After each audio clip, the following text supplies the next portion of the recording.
Dans cette vidéo, on va voir ensemble les lois de probabilité qui vont être utilisées dans le contexte de la fiabilité des structures pour deux utilisations principales, soit pour formuler en soi les méthodes qu'on va utiliser pour calculer la probabilité de défaillance, soit pour représenter les variables aléatoires qui vont être impliquées dans notre analyse. Donc, pourquoi est-ce qu'on veut voir des lois de probabilité?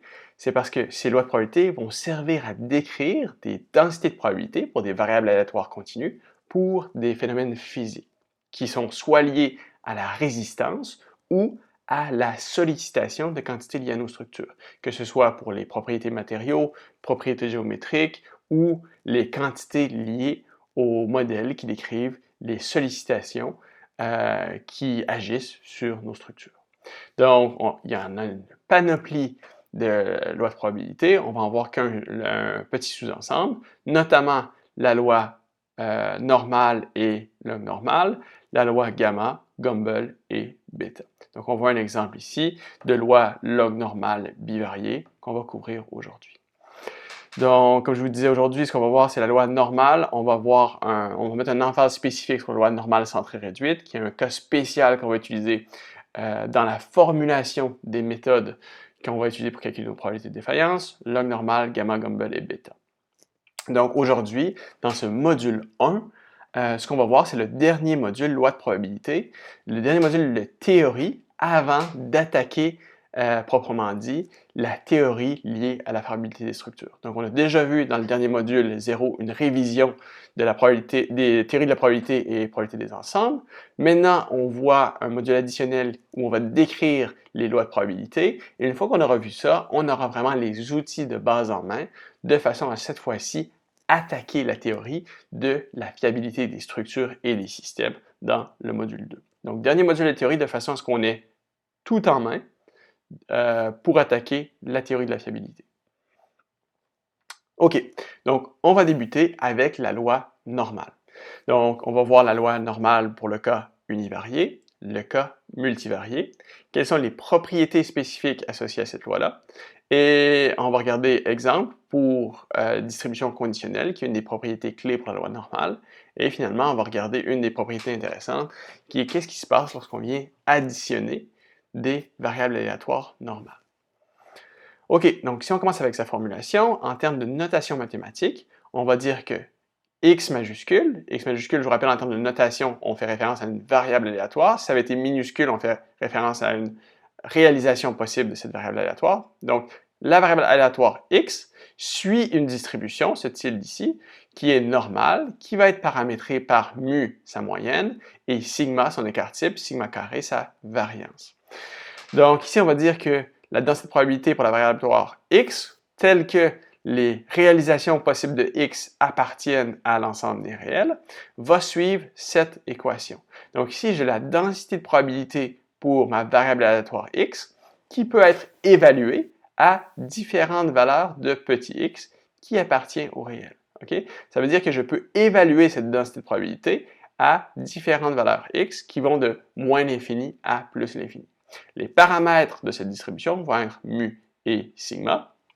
Et ici, si on remarque dans la forme de cette équation-là, donc vous vous rappelez, ce qu'on a vu dans le module 0, c'est qu'une densité de probabilité doit intégrer à 1. C'est-à-dire que si je fais l'intégrale, dans ce cas-là, pour un domaine qui est dans les réels, c'est-à-dire de moins l'infini à l'infini, je fais l'intégrale par rapport à x, le résultat de cette intégrale devrait donner 1.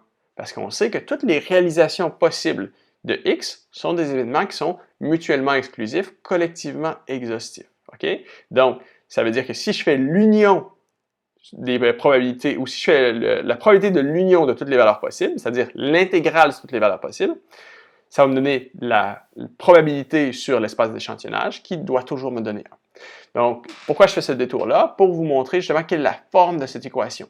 En vous disant que de façon à satisfaire cette propriété que l'intégrale est égale à 1, c'est le terme que j'ai ici devant l'exponentielle.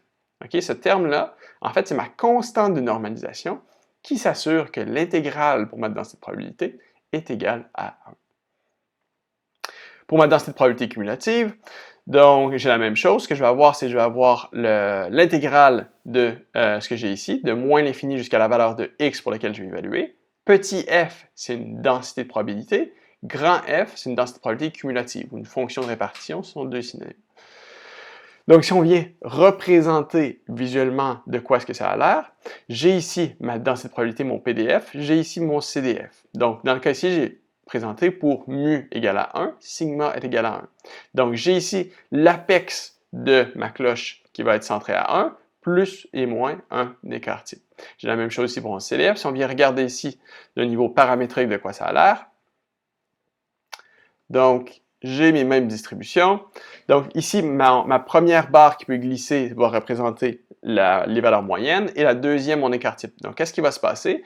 Si je change ma moyenne, je vais avoir une translation à la fois de ma densité de probabilité ou de mon CDF. Donc, comme on voit ici, je diminue ma moyenne, j'ai une translation à la fois de mon PDF, de mon CDF. Qu'est-ce qui se passe si je viens changer mon écart type? Je vais venir changer ici la dispersion de ma densité de probabilité, ce qui va venir changer la pente de mon CDF également. Donc, si je diminue, je vais venir concentrer mon contenu de probabilité et je vais ici avoir une transition qui est de plus en plus raide. Au contraire, si je viens augmenter mon écart type, je viens disperser mon contenu de probabilité et je vais venir changer ma pente ici. Donc, regardez bien en termes de valeur ici, on voit que la hauteur de ma courbe ne change pas, mais c'est noté, c'est parce que c'est mon échelle qui change ici. Okay? Mais à chaque fois que je change mon écart type, de façon à maintenir la propriété que l'intégrale sur toutes les valeurs possibles va me donner 1, bien en fait, c'est l'échelle ici qui change de façon à satisfaire cette propriété dans tous les cas. Donc, ça, c'était pour le cas univarié. Regardons maintenant le cas bivarié. Donc, dans le cas bivarié, on a deux variables aléatoires x1 et x2, et ça ici, ce sera le PDF normal bivarié. Donc, on a encore une fois à gauche de l'exponentielle ma constante de normalisation, qui est fonction des écarts types respectifs de mes variables aléatoires, ainsi que de ρ, mon coefficient de corrélation. Ensuite, ce que j'ai à l'intérieur de l'exponentielle, ce sont les deux termes univariés pour x1 et x2, et le terme qui tient en compte de la corrélation entre mes deux variables aléatoires. Donc, si on vient représenter ça graphiquement, ici, j'ai une représentation pour une moyenne de 0 pour deux variables, écart type de 2 pour ma variable x1, écart type de 1 pour ma variable x2. C'est-à-dire que j'aurai plus de variabilité pour x1 que pour x2. Et mon coefficient de corrélation ici est de 0,6. Donc, les deux graphiques que vous voyez ici représentent la même information. C'est-à-dire que ce que j'ai ici comme surface est représenté ici de façon analogue en termes de contour. Donc, les deux, c'est la même chose. Ce sont deux représentations qui sont simplement différentes. Donc, la surface représente ma densité de probabilité conjointe représentée par ce que j'ai ici. Les courbes en rouge représentent mes densités de probabilité marginales pour les variables prises une à une. Okay? Donc, voilà, si on regarde de façon paramétrique, ça a l'air de quoi?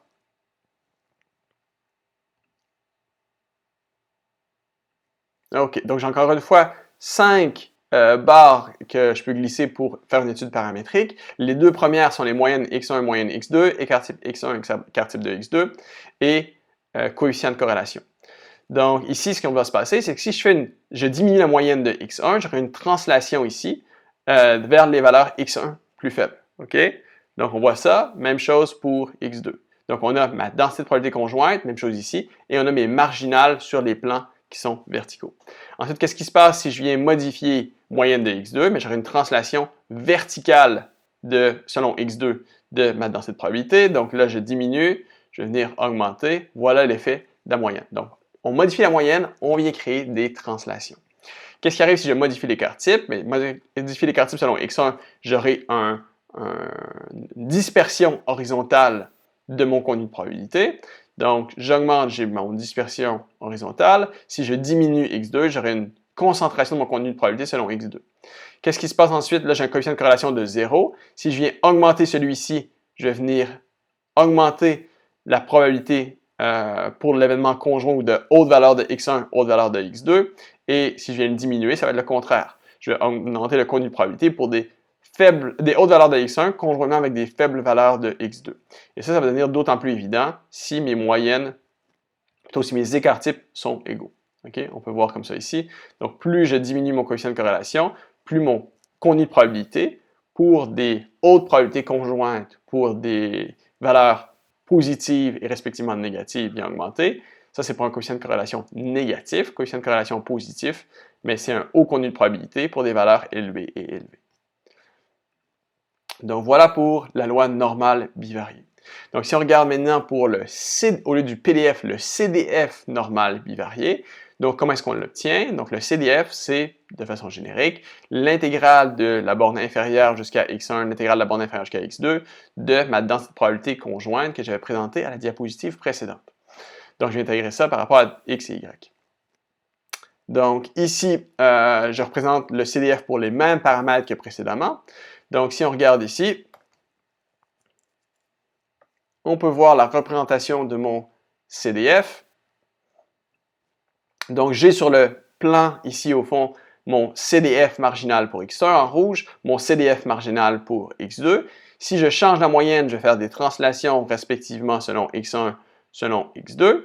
Okay? Si je change les écarts-types, je vais changer l'angle de mes pentes. Donc, comme on le voit ici, pour x1, pour x2. Et ρ va venir changer ici à quel point j'ai une coupure franche au niveau de mon coin qui est contrôlée par l'orientation de positive ou négative de l'axe principal de mes contours elliptiques pour ma densité de probabilité. Donc, on va voir que si on met une forte corrélation positive, comme on avait des contours elliptiques dans cette direction ici qui viennent très serrés, mais ça vient créer un coin qui est très serré ici sur mon CDF. OK. Donc, on a vu ça pour le cas univarié. On a vu pour le cas bivarié. Comment est-ce qu'on peut venir généraliser maintenant pour un nombre arbitraire de variables aléatoires normales? Donc, on va dire que x suit une distribution normale multivariée qui va être paramétrée ici par un vecteur de valeur moyenne et une matrice de covariance. Donc, la densité de probabilité pour n variables aléatoires, où mon vecteur x contient x1 jusqu'à xn, qui est paramétré par mon vecteur de valeur moyenne et ma matrice de covariance. Donc, ma matrice de covariance, rappelez-vous, si j'ai n variables aléatoires, ça va être une matrice n par n. Cette matrice-là est symétrique de part et d'autre de la diagonale principale. Sur la diagonale principale, j'ai les variances respectives de chacune de mes variables aléatoires et les termes hors diagonaux sont les termes de covariance, c'est-à-dire le produit du coefficient de corrélation respectif entre les variables aléatoires correspondant aux lignes et colonnes correspondantes. Donc ici, j'ai la première ligne, sigma 1, j'ai la deuxième colonne, sigma 2, et ρ1, 2, c'est-à-dire le coefficient de corrélation entre x1 et x2. Donc je pourrais faire la même chose pour une ligne I, une colonne J. Le terme ici, ça va être quoi? Ça va être sigma ij, ρ ij, sigma I fois sigma J. Et donc, finalement, la formulation pour la densité de probabilité conjointe est la suivante. Donc, f de x, où x est maintenant un vecteur de variable aléatoire. X, ici, est un vecteur de réalisation possible dans un espace réel à n dimensions. Ce qu'on a devant l'exponentielle, c'est ici la constante de normalisation, qui est fonction ici de n, mon nombre de variables aléatoires, et du déterminant de ma matrice de covariance. Donc ça ici, ça vient mesurer justement la déformation qui est causée par ma matrice de covariance. Donc ça, c'est ce qui va venir s'assurer que ma densité de probabilité conjointe va venir intégrer. Et ce que j'ai à l'intérieur de ma parenthèse, c'est ce qui donne la forme à ma densité de probabilité, qui est une fonction quadratique. Donc, x moins mx fois l'inverse de ma matrice de covariance fois x moins mx.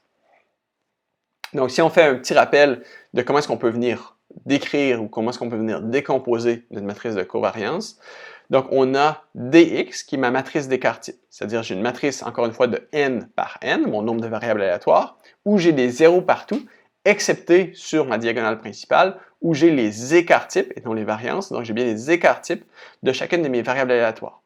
Ma matrice R, qui va être ma matrice de corrélation, ça va être une matrice qui est encore une fois symétrique, de taille n par n. Sur ma diagonale, j'ai 1, parce qu'une variable est toujours linéairement corrélée avec elle-même. Donc, par défaut, j'ai toujours 1 sur ma diagonale. Et mes termes hors diagonaux qui sont symétriques de part et d'autre de la diagonale principale vont être mes coefficients de corrélation pour les IM colonnes et mes IM rangées et JM colonnes. Et finalement, si on vient combiner tout ça en disant ma matrice de covariance, qui peut être définie comme étant D fois R fois D, qui va être ma matrice de covariance complète. OK, donc regardons maintenant ce qui nous intéresse, c'est-à-dire quelles sont les propriétés spécifiques à la loi normale qui la rendent si intéressante à la fois pour le développement de méthodes et pour la représentation de phénomènes physiques. Donc tout d'abord, c'est que la loi normale est complètement définie par mon vecteur de valeur moyenne et ma matrice de covariance. C'est-à-dire, si je connais ces deux quantités-là, j'ai tout en main de façon à complètement définir sa densité de probabilité.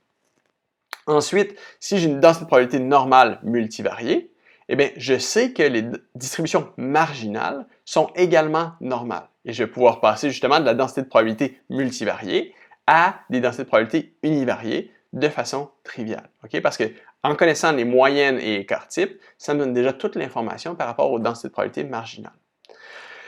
Lorsqu'on a une absence de corrélation, qui va être représentée par des covariances ici qui sont nulles dans sigma xx, eh bien, ça va impliquer l'indépendance entre mes variables aléatoires. Okay? Donc ça, c'est spécifique pour la loi normale et pour la loi log normale qu'on va voir plus tôt, mais ce n'est pas généralement applicable à toutes les densités de probabilité. Par contre, dans le cas normal, si on observe qu'on n'a pas de corrélation entre deux variables aléatoires, on peut faire l'hypothèse, ou du moins on sait par définition, que ces deux variables-là sont statistiquement indépendantes. Rappelez-vous au module 0, ce qu'on a vu, c'est que de façon générale, l'absence de corrélation n'indique pas une indépendance statistique. Okay? Cependant, dans le cas normal multivarié, ça tient. Ça ne tient pas de façon générale, mais si on sait que nos variables suivent des lois normales, ça ici, ça va tenir. Ensuite, selon le théorème de limite centrale, on sait que la distribution asymptotique provenant de la somme de phénomènes aléatoires IID, donc indépendant et identiquement distribué, va être normale. C'est-à-dire, c'est quoi? Si j'ai un ensemble de n variables aléatoires qui sont indépendantes et identiquement distribuées, la somme ou le résultat de la somme de ces n variables aléatoires, où n tend vers l'infini, peut être approximé de façon exacte, de façon asymptotique, si j'ai une infinité de variables aléatoires, par une variable normale, okay? Qui va être décrite par une moyenne mu y et une variance sigma y carré.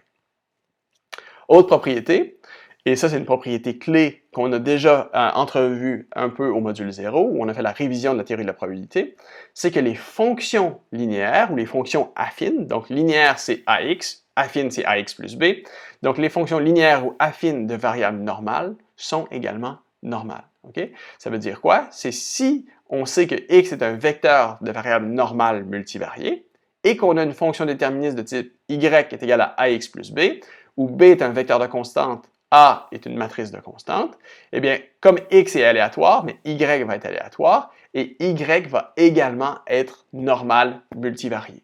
Ou y va être paramétré par my, qui est égal à mx plus b, et notre matrice de covariance va être A sigma xx A transpose. Okay? Ça, c'est ce qu'on a vu la semaine dernière, pas la semaine dernière, dans le module 0, lorsqu'on est venu décrire comment est-ce qu'on peut définir les densités de probabilité pour f de y, sachant f de x et g de x.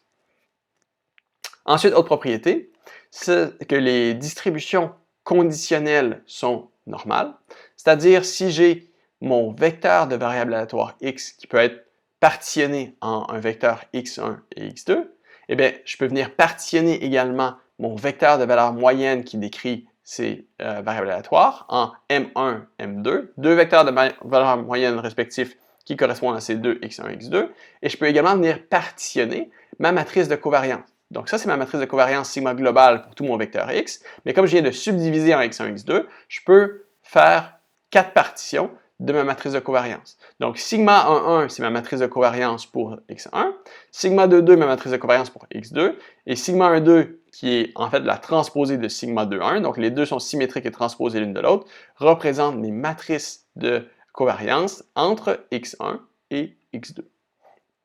Donc, jusqu'à maintenant, en faisant ça, il n'y a rien de nouveau. Okay? J'ai juste partitionné mon vecteur en deux parties distinctes.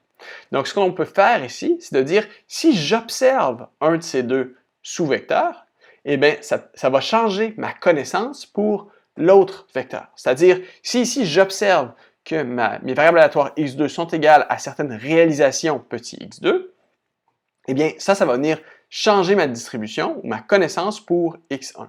Et cette distribution conditionnelle de ma densité de probabilité pour x1, sachant que x2 a été observé, peut être obtenue en venant diviser ma densité de probabilité conjointe paramétrée par m et sigma pour x1 et x2, mes deux vecteurs, divisé par ma densité de probabilité marginale pour x2, mon deuxième vecteur qui a été observé. Et la solution de ce ratio se donne de façon analytique et est également normale. C'est une loi normale multivariée qui est paramétrée par ce vecteur de valeur m de x1 conditionnel à x2 et cette matrice de covariance pour x1 conditionnel à x2, où ces deux termes-là sont donnés par les équations suivantes. Donc ça, c'est pour le cas général où je peux avoir un nombre arbitraire de variables aléatoires dans x1, un nombre arbitraire de variables aléatoires dans x2. Si on vient simplifier ça pour le cas où on a simplement une variable x1, une variable x2, ces mêmes équations vont venir se simplifier à ce cas ici. Donc, sachant que j'ai observé x2, comment est-ce que ça modifie mon PDF pour x1? C'est ce qui est donné par ces équations, où j'aurai ma moyenne a posteriori et mon écart type a posteriori. Ma moyenne est fonction de mu1, sigma 1, mu2 et x2, et mon coefficient de corrélation. Et notez que mon écart type, cette fois-ci, ou x2, en fait, ça va être la valeur qui est observée. Donc, ce qu'on voit ici, c'est que la valeur observée va modifier ma moyenne pour x1. Par contre, mon observation, la valeur que j'observe pour x2, ne vient pas modifier mon écart type. Tout ce qui vient modifier mon écart type, en fait, c'est mon coefficient de corrélation et ma connaissance a priori pour sigma. Okay? Donc, la dispersion de ma connaissance a posteriori n'est pas fonction de la valeur observée, mais simplement de quelle était la dispersion initiale et quel était son coefficient de corrélation. Donc, si on regarde, on peut mettre ça en pratique, on peut mettre ça en application. Donc, imaginons qu'on a un pont à plusieurs poutres, ou pour lesquels on a une connaissance a priori de la résistance de ces poutres-là. Okay? Donc, on peut dire comme ces deux poutres voisines, les deux, on va avoir la même connaissance a priori pour la résistance. Donc, x1 représente une variable aléatoire qui décrit la résistance de la poutre x1, x2, une variable aléatoire qui décrit la résistance pour ma poutre x2. Donc, dans les deux cas, on a une moyenne de 500 kN, un écart type de 150, donc variance de 150 carrés kN/m. Donc, ici, la variable aléatoire, si on se remet en contexte de ce qu'on avait vu dans le module 0, ça représente une incertitude qui est épistémique. Pourquoi? Ça veut dire que ça ne représente pas la variabilité de la résistance de la poutre. Parce que la résistance de la poutre a une valeur déterministe. Excepté qu'on ne connaît pas exactement quelles sont ces valeurs. Pourquoi? Parce qu'il peut y avoir des incertitudes géométriques dans la poutre, incertitudes par rapport aux propriétés de matériaux, incertitudes par rapport au positionnement des aciers d'armature ou des tendons de précontrainte. Donc, par rapport à ça, il y a des incertitudes qu'on ne contrôle pas qui viennent justement ajouter de l'incertitude sur notre connaissance de la résistance. Par contre, ce qu'on a ici, c'est qu'on doit définir quelle est également la corrélation pour notre connaissance entre la résistance des deux poutres. Mais comme on sait, par exemple, que ces deux poutres-là sont soumis au même environnement extérieur, puisque les deux sont côte à côte, les deux ont été fabriqués dans la même usine, avec à peu près les mêmes matériaux, par le même personnel, donc il y aura sûrement une forte corrélation entre nos deux poutres. C'est-à-dire que si une a une résistance dans la plage supérieure, mais l'autre aura également sûrement une résistance similaire dans la plage supérieure. Donc, si on vient fixer ce coefficient de corrélation-là, qui vient décrire cette dépendance linéaire entre la résistance de nos deux poutres, comme étant 0,8. Et ce qu'on veut utiliser, ou ce qu'on veut bâtir comme exemple ici, c'est de dire, OK, sachant qu'on a testé que la résistance de ma poutre 2 était de 700 kN/m, comment est-ce que ça vient modifier notre connaissance pour la poutre 1? Donc, notre connaissance a priori pour la poutre 1, c'était que sa résistance moyenne était de 500 kN et l'écart type de 150. Donc, sa résistance moyenne ici, gardez en tête, c'est pas parce que la résistance varie, c'est plutôt notre connaissance de quelle est la résistance réelle. Donc, pour faire ça, qu'est-ce qu'on fait? On utilise la normale conditionnelle qu'on a vue dans la diapositive précédente, qui est paramétrée par la moyenne conditionnelle et la variance conditionnelle. Et si on utilise ces équations, on va obtenir que la nouvelle connaissance pour la résistance de x1, sachant qu'on a observé que x2 était égal à 700 kN/m, ça va passer de la moyenne de 500 à 660, et l'incertitude qui était initialement représentée par un écart type de 150 kN est maintenant de 90. On est venu réduire l'incertitude par rapport à quelle était la résistance réelle. Donc, si on vient briser cet exemple-là en plus petits morceaux de façon à bien le comprendre, on peut venir représenter à l'aide de ce qu'on a défini ici, donc nos connaissances a priori et les coefficients de corrélation, quelle va être la distribution conjointe pour x1 et x2, les résistances de chacune de mes poutres. Donc ici, mon vecteur de valeur moyenne, c'est 500, 500, les moyennes respectives. Ma matrice de covariance, on va la bâtir. Sur la diagonale principale, on a les variances respectives de chacune de mes variables. Sur les termes hors diagonaux, mon coefficient de corrélation 0,8 fois l'écart type de chacune de mes variables, 150 fois 150, donc 150 carrés. Ma distribution conditionnelle, c'est ma distribution conjointe sur les distributions marginales, et on avait dit que dans le cas bivarié dans lequel on se trouve présentement, ça correspond à ces relations. Donc ici, ma moyenne conditionnelle, ça va être ma moyenne pour x1, coefficient de corrélation, écart type pour x1, mon observation de 700 kN pour la résistance de ma deuxième poutre, moins la moyenne de cette deuxième poutre-là, sur l'écart type de ma deuxième poutre. Donc ça va me donner 660 kN. Pour l'écart type de x1, racine de 1 moins mon coefficient de corrélation au carré, ça va me donner 90. Okay? Mais si on regarde d'où viennent ces équations, et spécifiquement d'où vient cette relation, où on va venir, pour obtenir la conditionnelle, on va venir diviser la conjointe par la marginale. Donc ça, c'est ce qu'on voit ici. On peut le voir plus en détail sur la figure en 3D. Un instant. Donc, ce qu'on a ici, pour obtenir ma conditionnelle, on prend ma conjointe. Donc, ma conjointe ici, c'est ce qui est représenté par la surface. Okay? Donc, on a défini notre vecteur de valeur moyenne, notre covariance, qui vient de définir cette densité de probabilité bivariée pour x1 ici sur l'axe et pour x2. Donc, ce qu'on voit sur les lignes en rouge sur les plans verticaux, ce sont mes distributions marginales pour x1 et pour x2. Donc, ce qu'on voit en rose ici, le plan qui est tracé, en fait, c'est comme si je venais prendre une tranche dans cette densité de probabilité conjointe correspondant à la valeur de 700 kN, qui est la valeur observée pour la résistance de ma poutre x2. Okay?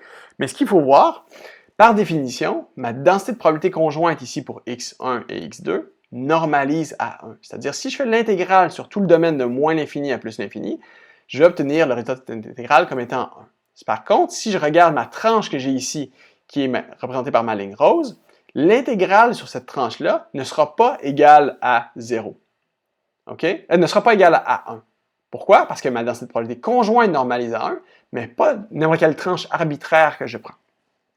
Donc, si je veux que cette tranche-là normalise à 1, je dois diviser cette densité de probabilité conjointe, évaluée pour x2 est égal à 700, par la densité de probabilité marginale de x2 pour x2 est égal à 700. C'est-à-dire, si je viens prendre sur ma courbe ici, la hauteur de ma densité de probabilité marginale en rouge pour x2, je viens prendre la valeur ici et je divise cette courbe en rose par cette valeur marginale. Et si on fait ça pour n'importe quelle valeur de x2, ce qu'on obtient, c'est ce graphique à droite. À gauche, on a la densité de probabilité conjointe. À droite, j'ai ma densité de probabilité conditionnelle pour x1 et x2, où la même tranche qu'on a ici est normalisée.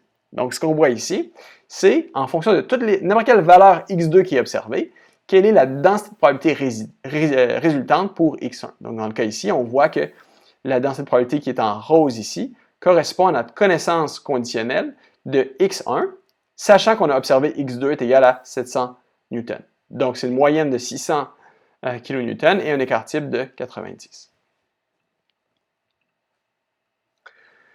OK, autre propriété qu'on a, c'est qu'on peut venir additionner, donc qui vient par rapport aux propriétés de fonctions affines de variables aléatoires qui sont normales, on peut venir additionner des variables aléatoires. Donc, si on regarde ça de façon un peu plus spécifique, donc, soit deux variables aléatoires normales, x et y, respectivement paramétrées par leur moyenne et leur écart type. Donc, si on fait l'hypothèse dans un premier temps que x et y sont indépendantes l'une de l'autre, on peut former une nouvelle variable z par la somme de ces deux variables-là. Donc, z sera une variable qui sera encore une fois normale, où sa moyenne sera la somme des moyennes, et sa variance sera la somme des variances respectives de x et y. Ça, c'est dans le cas où x et y sont statistiquement indépendants.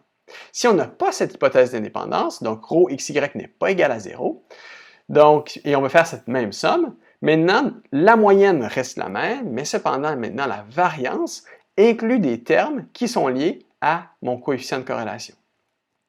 Donc, si je veux faire de façon générale, non pas simplement la somme de deux variables aléatoires, mais la somme de n variables aléatoires, x1 jusqu'à xn. Donc, maintenant, de façon générale, la moyenne, ça va être quoi? Ça va être la somme des moyennes respectives de chacune de mes variables aléatoires. Et la covariance de z sera en fait la sommation de tous les termes de covariance pour mon vecteur x. Donc, x, ça va être un vecteur à n composantes qui va être défini par un vecteur de valeur moyenne, une matrice de covariance. Donc, la covariance de z va être la somme de tous les termes de covariance dans x, okay? Ou cov de xi et xj sont chacun des termes ij dans ma matrice de covariance. Donc, si on vient mettre ça en pratique, à l'aide d'un exemple, donc imaginons qu'on a un câble ici qui est composé de 50 fils d'acier. Donc, chaque petit cercle que vous voyez ici, c'est un des fils qui compose mon câble. Et on fait l'hypothèse que la rupture du câble se fait de façon ductile. Donc, lorsqu'on atteint la limite élastique, mais on a un arrêt d'accroissement de la résistance. Et on fait l'hypothèse que chacun de ces fils-là a une capacité xi qui est décrite par une loi normale où on a une moyenne de 10 kN et un écart type de 3, donc variance de 9. Notre question ici à laquelle on veut répondre, c'est quelle est la résistance du câble ou quelle est la densité de probabilité décrivant la résistance du câble, sachant que la résistance du câble peut être modélisée par la somme des variables aléatoires correspondant à la résistance de chacun des fils. Okay? Donc, on a 50 fils où chacun de ceux-là est décrit par une variable normale. Et ce qu'on veut investiguer, c'est comment est-ce que la corrélation entre la résistance de chacun des fils vient influencer notre distribution pour la variable qui représente la résistance du câble. Donc, dans un premier temps, on va faire l'hypothèse que la résistance de chacun de nos fils xi et xj sont indépendantes les uns des autres. Ce qui fait qu'on peut modéliser la variable aléatoire qui représente la résistance du câble comme une loi normale.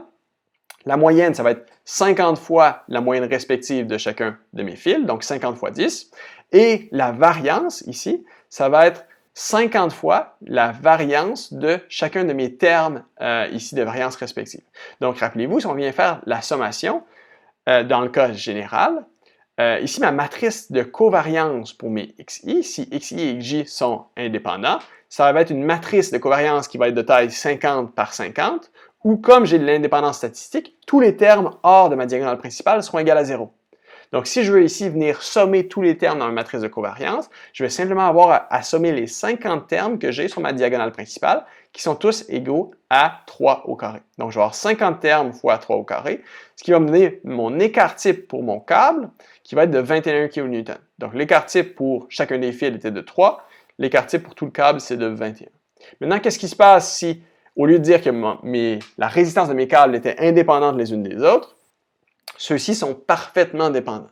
Eh bien, cette fois-ci, ma matrice de covariance va encore une fois avoir une taille de 50 par 50, mais cette fois-ci va être complètement pleine. Ou sur la diagonale principale, j'ai les mêmes termes que j'avais précédemment, c'est-à-dire les variances respectives, mais chacun des termes hors diagonaux va être mon coefficient de corrélation ρ fois sigma 1, sigma 2, donc 3 au carré. Donc, je vais avoir une matrice qui va avoir 50 par 50 termes, où chacun des termes va être égal à 3 au carré. Donc, je vais avoir 50 au carré fois 3 au carré pour ma variance. Donc, mon écart type pour la résistance de mon câble va maintenant être de 150. Donc, une variance qui est beaucoup plus grande. Donc, si on vient représenter ces résultats-là graphiquement, en rouge, j'ai ma densité de probabilité résultante pour mon câble. Si la résistance de mes fils sont indépendantes les unes des autres, et en bleu, j'ai mon coefficient pour un coefficient de corrélation de 1. Donc, ce qu'on voit, c'est ici, on a beaucoup moins de dispersion si les résistances sont indépendantes que si les résistances sont dépendantes. Donc ici, ce qu'il faut voir, c'est que d'un point de vue ingénierie, on doit se poser la question, lesquels des deux cas on préfère? Okay? Donc ici, dans le cas où je suis parfaitement corrélé, mais on peut avoir des cas où on a de très grandes résistances, mais on a aussi des cas où on a de très faibles résistances. Okay? Et ça, c'est ce qu'on veut éviter. parce qu'on veut éviter à tout prix des défaillances. Donc, on doit avoir une certaine valeur nominale minimum qu'on sait avec grande probabilité qu'on ne va pas dépasser. Donc, c'est pour ça qu'on va toujours préférer des solutions avec peu de variabilité, même si on élimine certaines possibilités de résistance supérieure, versus des résultats qui ont une grande dispersion. Donc ici, on préférait une solution où on a un coefficient de corrélation qui est indépendant, c'est-à-dire on va avoir certains câbles qui vont avoir une résistance supérieure à la moyenne, certains autres câbles qui ont une résistance inférieure à la moyenne, mais à la fin, ces variabilités-là viennent se compenser les unes les autres de façon à ce qu'il y ait une résistance pour l'ensemble qui est plus faible que la résistance pour chacun des fils pris individuellement. Donc voilà pour notre loi normale. Maintenant, on va voir comment est-ce que plusieurs des propriétés pour les lois normales viennent se transposer également. Ce qu'on va voir ici, c'est un cas spécial de la loi normale, qui est la loi normale centrée réduite, sur lesquelles vont se reposer les méthodes de calcul pour nos probabilités de défaillance dans le contexte de la fiabilité des structures. Donc, on va voir le cas univarié, multivarié indépendant, multivarié corrélé, et comment est-ce qu'on peut faire la transformation d'un espace normal centré réduit à un espace normal. Donc, loi normale centrée réduite, on va dire qu'on va souvent représenter ça par la lettre U. Donc, U, on va faire référence à un espace normal centré réduit, qui est en fait tout simplement un cas spécial de la loi normale, c'est-à-dire une loi normale qui a une moyenne fixe à 0 et un écart type de 1. Ou le PDF de cette loi normale centrée réduite, j'ai mon PDF normal général ici, je viens remplacer par une moyenne de 0 écart type de 1, ça me donne mon PDF normal centré réduit ici. Ou je vais représenter habituellement ce PDF normal centré réduit par phi minuscule de U. Donc, quand vous voyez phi minuscule de U, ça fait typiquement référence à un PDF normal centré réduit. Donc, le CDF normal centré réduit, ça va être un phi majuscule de U, qui est simplement l'intégrale de moins l'infini à U de ce PDF ici. Si on vient représenter graphiquement de quoi ça a l'air, donc ma moyenne est toujours par définition égale à 1, mon écart type toujours par définition égal à 1, donc ici moyenne dont l'apex de ma courbe qui est à 0, plus ou moins un écart type, et j'ai mon CDF ici.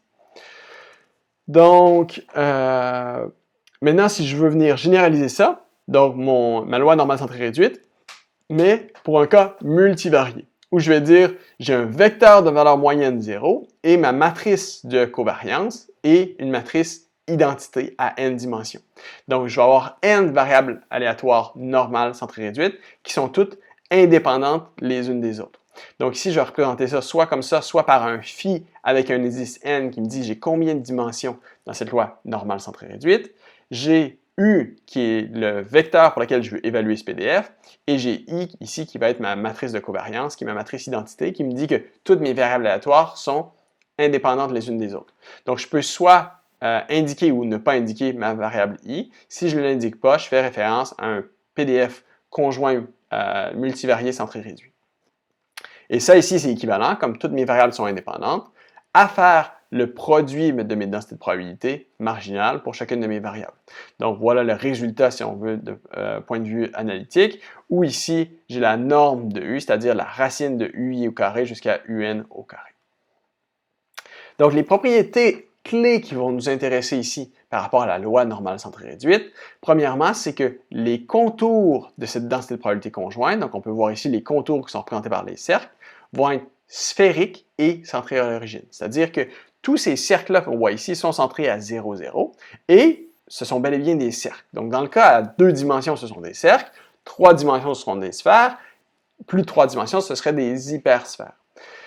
Donc, et ensuite, la probabilité dans toutes les directions qu'on va, dans toutes les directions radiales où on s'éloigne du centre, vont venir diminuer de façon exponentielle avec un incrément de la norme de U qu'on a ici. Donc, diminution exponentielle qu'on voit en fonction de ce qu'on a à l'intérieur.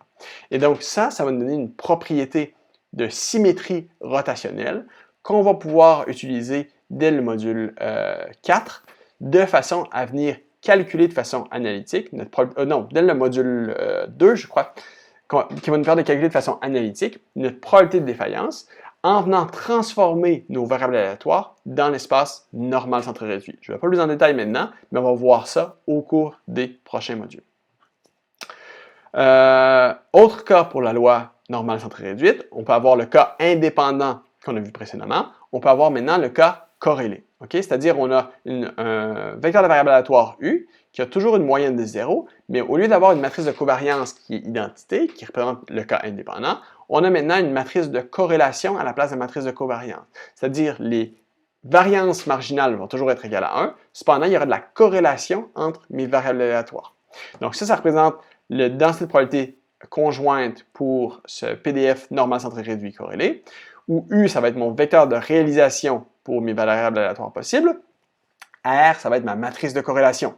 Rappelez-vous, une variable est toujours corrélée avec elle-même, donc je vais avoir 1 sur ma diagonale, et j'ai mes coefficients de corrélation sur mes termes hors diagonaux. Donc si on vient représenter ça graphiquement, j'ai ici mon PDF bivarié normal centré réduit corrélé, j'ai les mêmes contours qui sont représentés ici. Et je peux prendre des tranches de part et d'autre, j'aurai toujours mes contours qui sont normaux. OK. Donc là, ce qu'on veut voir maintenant, et c'est ce qu'on va utiliser plus tard de façon à définir nos méthodes pour calculer nos probabilités de défaillance, c'est comment est-ce qu'on peut passer de l'espace U normal centré réduit à l'espace X qui est l'espace original. Okay? Donc, comment est-ce qu'on passe de l'un à l'autre, de l'espace réel qui est normal à l'espace normal centré réduit?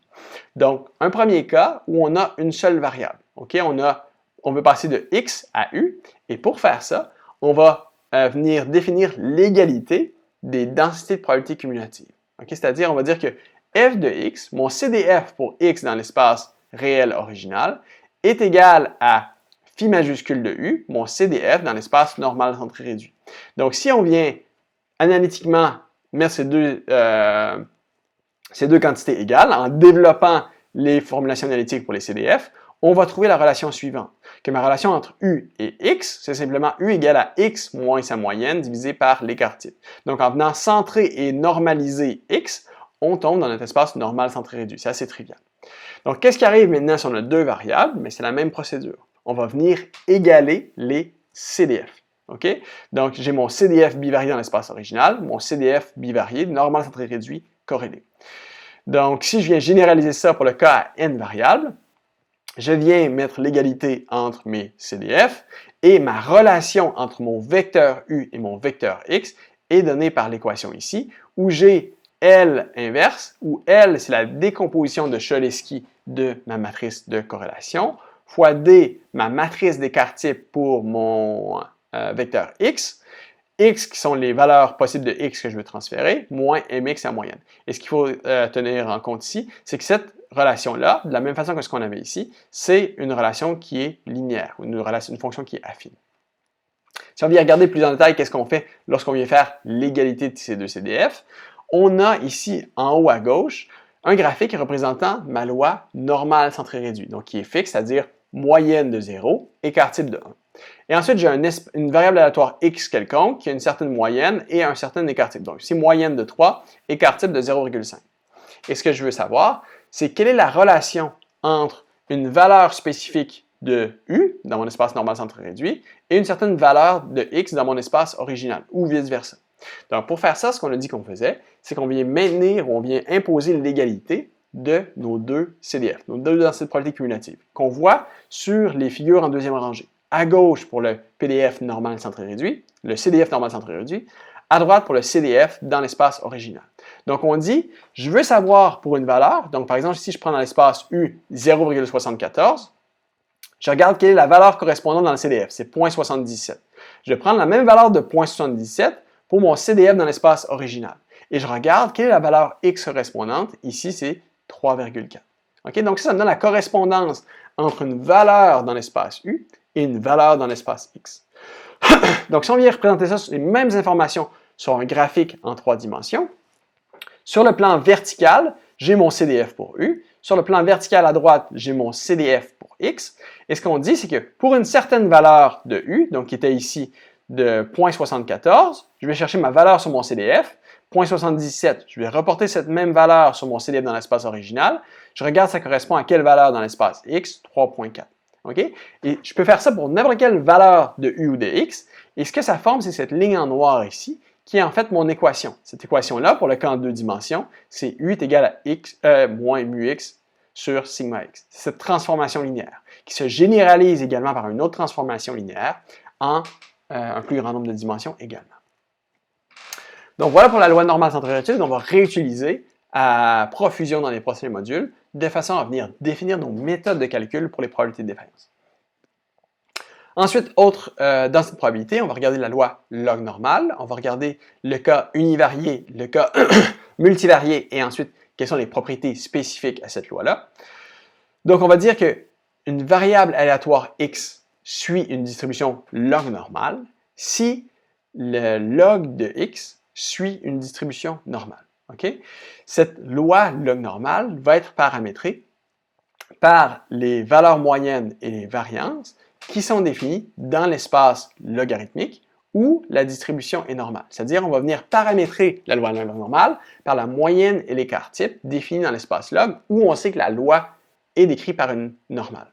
C'est-à-dire, les paramètres vont être lambda et zeta, où lambda, ça correspond à la moyenne dans l'espace log, et zeta, ça correspond à l'écart type dans l'espace log.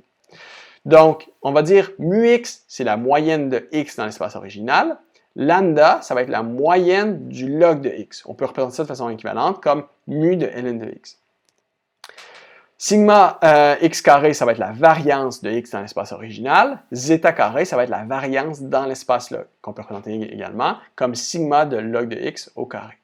Donc, comment est-ce qu'on peut passer des moyennes mu et des variances sigma x carré à lambda et zeta? C'est à partir des deux équations suivantes.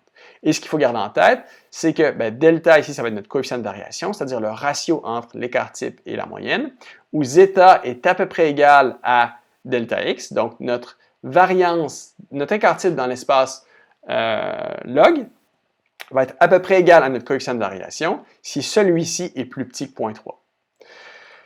Donc, si on veut regarder maintenant de façon spécifique les formulations pour nos PDF et nos CDF, donc on dit que x est distribué comme une loi log normale, paramétrée par lambda et zeta. Donc, et pour la loi normale avant, on avait le domaine des valeurs possibles pour x qui étaient les réels. Pour la loi log normale, c'est maintenant les réels positifs. Donc, notre densité de probabilité log normale est définie comme ceci, et est définie que pour les x qui sont plus grands que 0. Donc, si on vient représenter ce PDF ici sur notre graphique, donc on a pour une moyenne de 2 écart type de 1, les lambda et zeta correspondants calculés à partir des équations qu'on a ici, donc qui correspondent à 0.58 et 0.47. Donc, ça ici, ce PDF, c'est l'espace original. J'ai une moyenne de 2, j'ai un écart type de 1. On voit qu'on n'a plus la symétrie maintenant dans le PDF log normal. Par contre, si on vient transformer et on vient évaluer ce PDF-là pour le log de x plutôt que x, on voit qu'on a ici une loi normale où la moyenne de cette loi normale, c'est 0.58, l'écart type, c'est 0.47. Okay? Donc, la transformation de 1 à l'autre, c'est une transformation logarithmique. Donc, la question ici à laquelle on veut répondre, c'est comment est-ce qu'on a obtenu cette forme de PDF? Ça vient d'où? Okay? Comment est-ce qu'on obtient le PDF d'une loi log normale? Et notez qu'il y a des très grandes similarités avec la loi normale.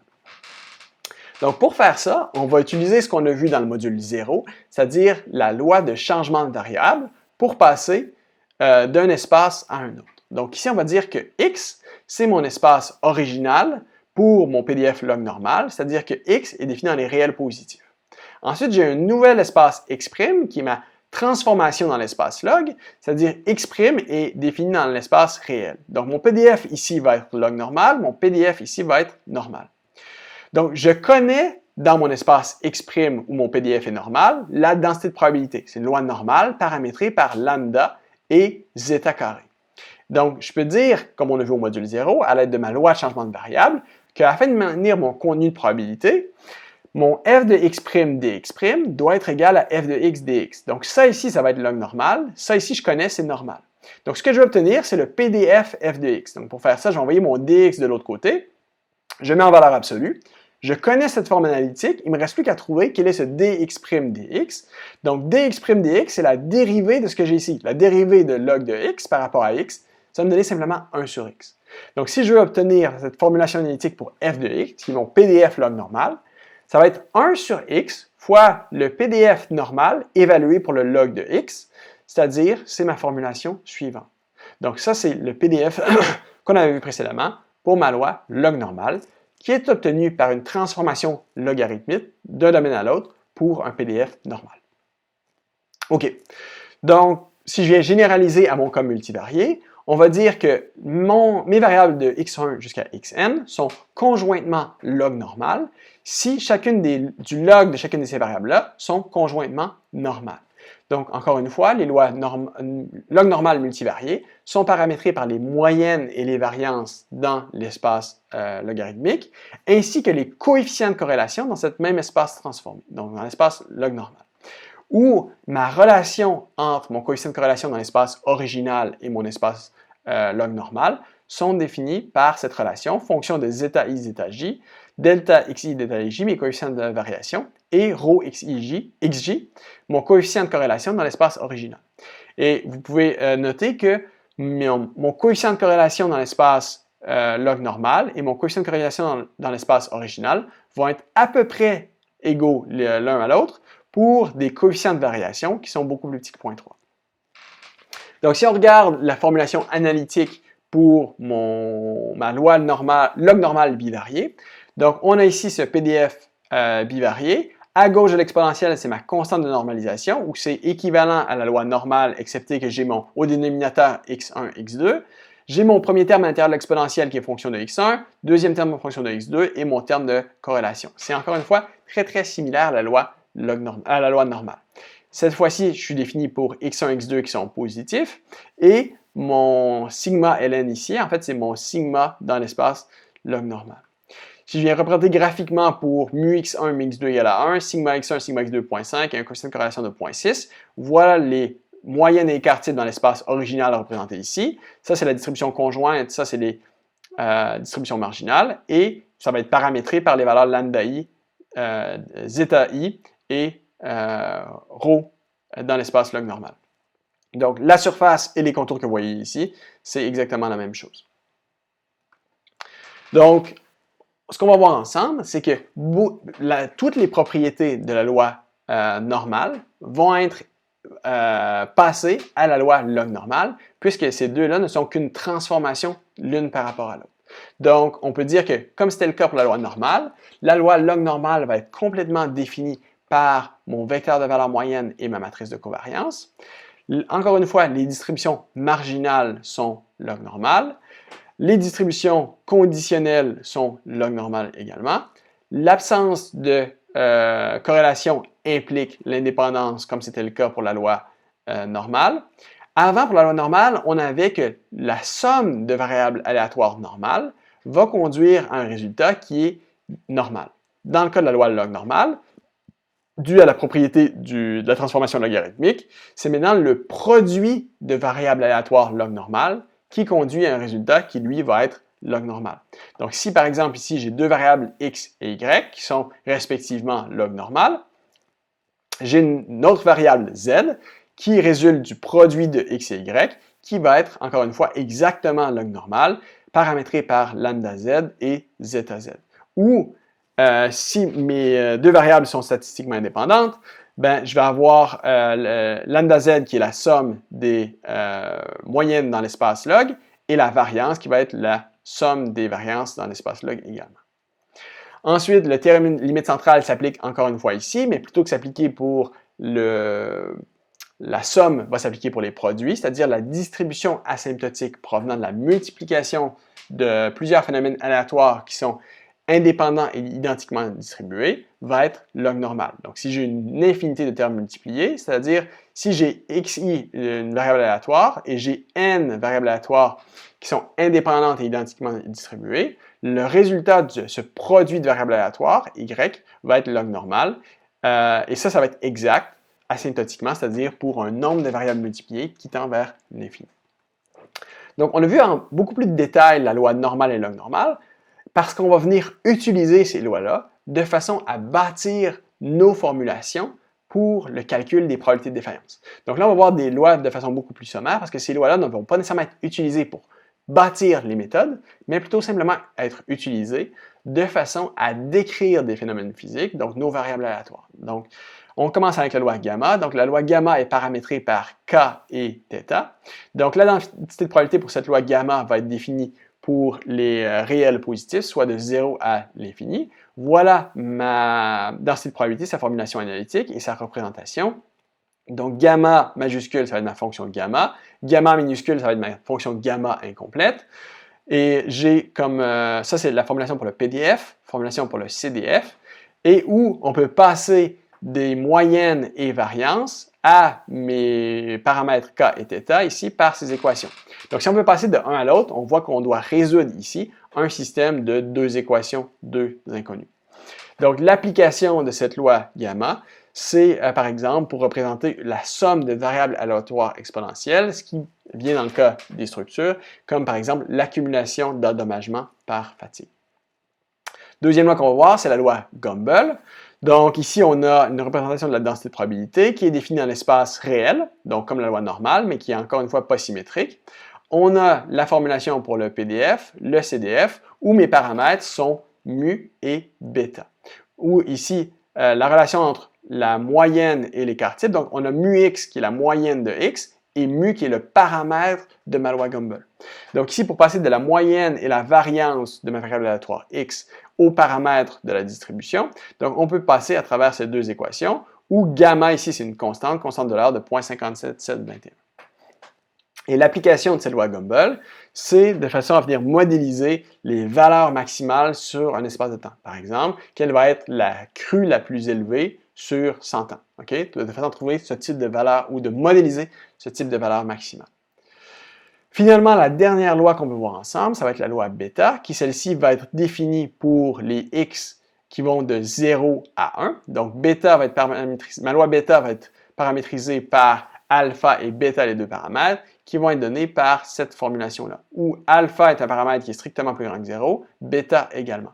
Et où cette bêta avec une lettre droite, ça va être ma fonction bêta qui va agir comme constante de normalisation dans ce PDF-là.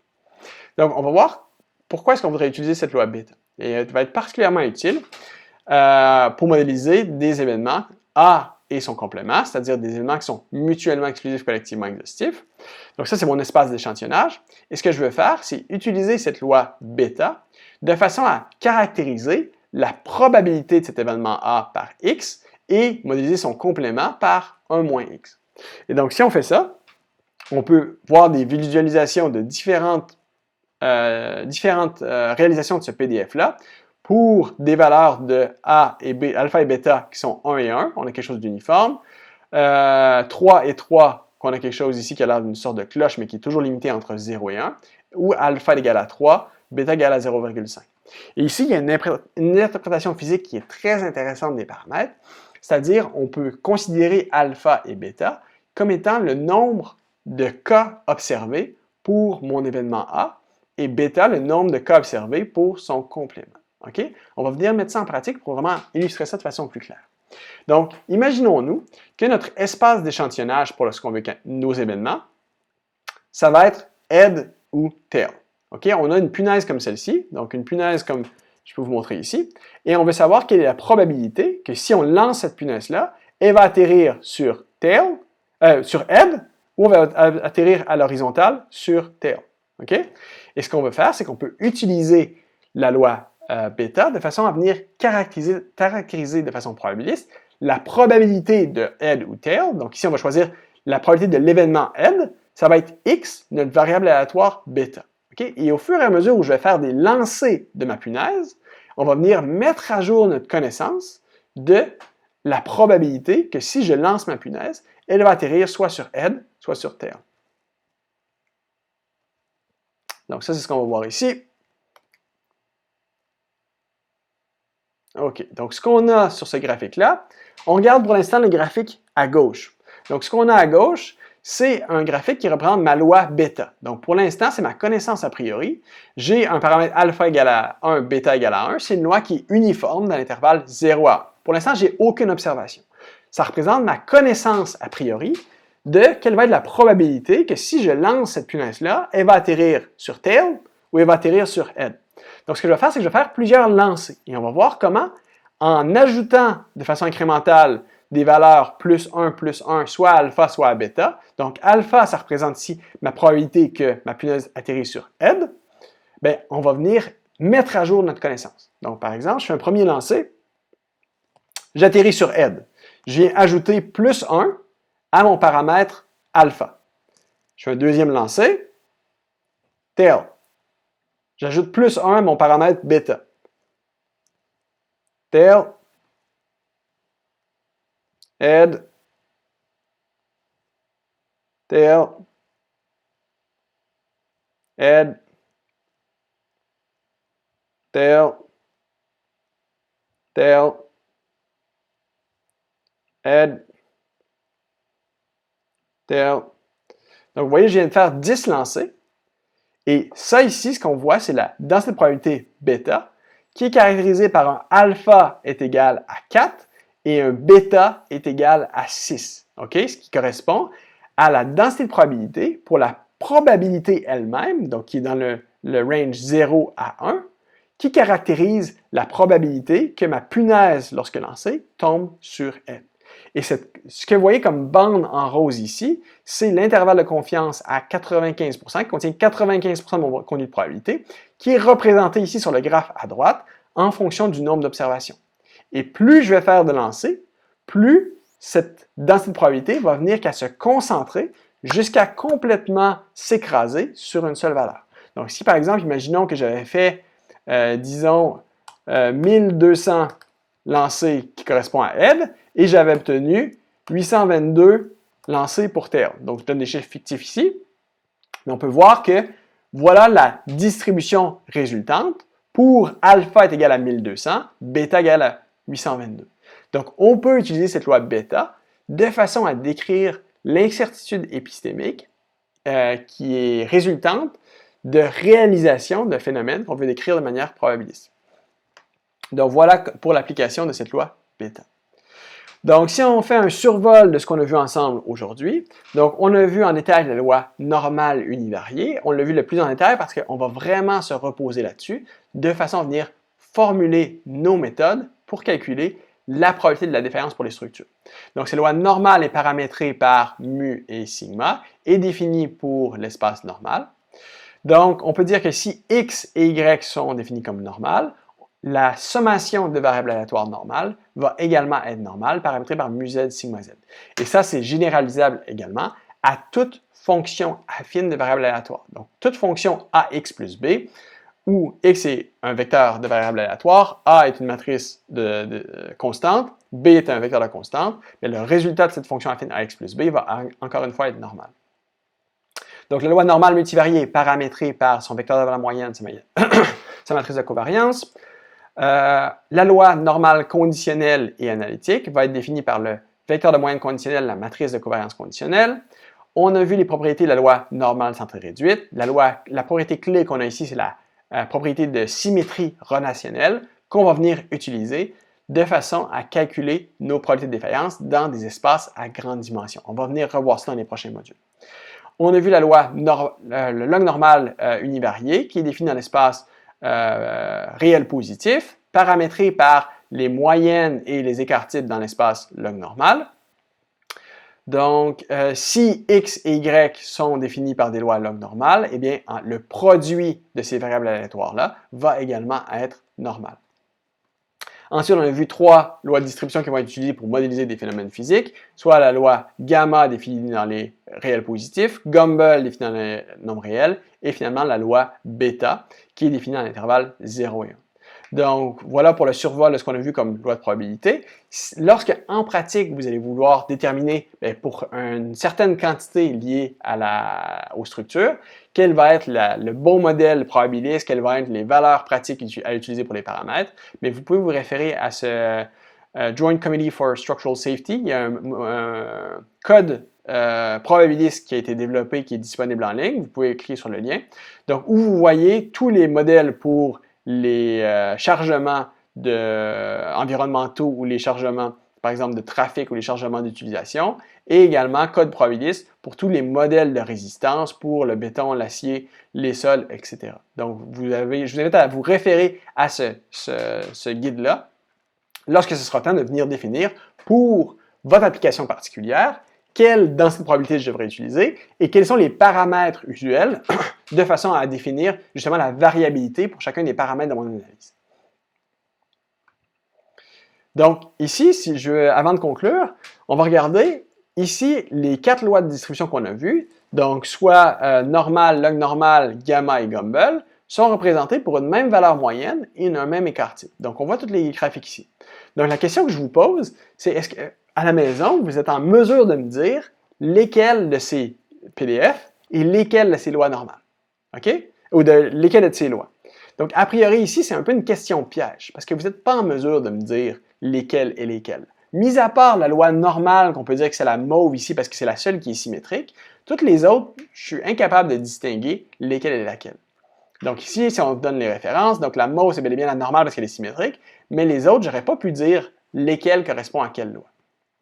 Donc si on n'arrive pas à différencier entre ces densités de probabilité, pourquoi est-ce que c'est important de choisir la bonne densité de probabilité pour représenter nos variables aléatoires, ou plutôt l'incertitude épistémique qu'on a pour nos variables aléatoires? En fait, c'est important parce que dans le contexte de la fiabilité, on ne s'intéresse pas aux événements qui arrivent autour de la moyenne où ces courbes sont similaires. Là. On s'intéresse à des événements qui sont rares. Et les événements rares sont modélisés par les queues de distribution.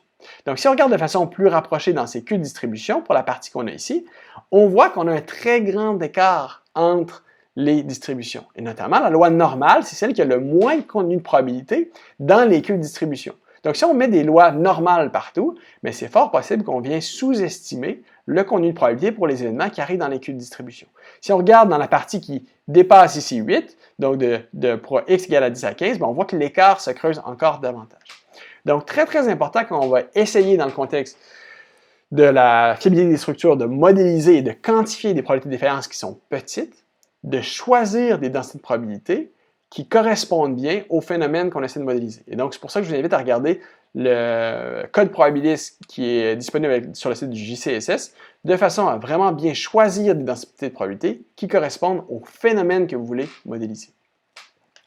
Donc, ça clôt ce que je voulais voir avec vous pour les lois de probabilité, et on a maintenant vu tout ce qui est nécessaire de façon à regarder comment est-ce qu'on peut formuler mathématiquement les problèmes de fiabilité pour des composants. Donc, on va voir ça dans le module 2 qui suit celui-ci.